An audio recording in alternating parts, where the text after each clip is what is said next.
இந்த ரெண்டு பருவத்திலையும், குழந்தை பருவத்திலையும் முதுமை பருவத்திலையும் பலகீனமான மனிதன். அவனால் எதையும் செய்ய முடியாது, யாருடைய துணையோட தான் செய்ய முடியும்.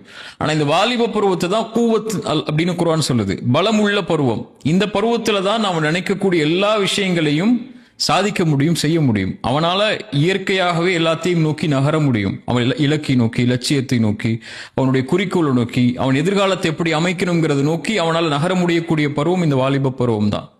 அதெல்லாம் தான் ரசூலுல்லாஹி ஸல்லல்லாஹு அலைஹி வஸல்லம் சொன்னாங்க, 5க்கு முன்னால் 5ஐ தேடிக்கொள்ளுங்கன்னாங்க. 5 விஷயம் வர்றதுக்கு முன்னாடி 5 விஷயத்தை நீங்க வச்சுக்கோங்க.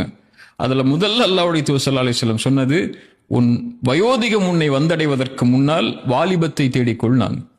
ஏன்னா இந்த வாலிபம் தான் உன்னால இந்த உலகத்தை நோக்கியும் மறுமைக்காக நீ வைக்கக்கூடிய இலக்கை நோக்கியும் நகருவதற்கு உள்ள பருவம்.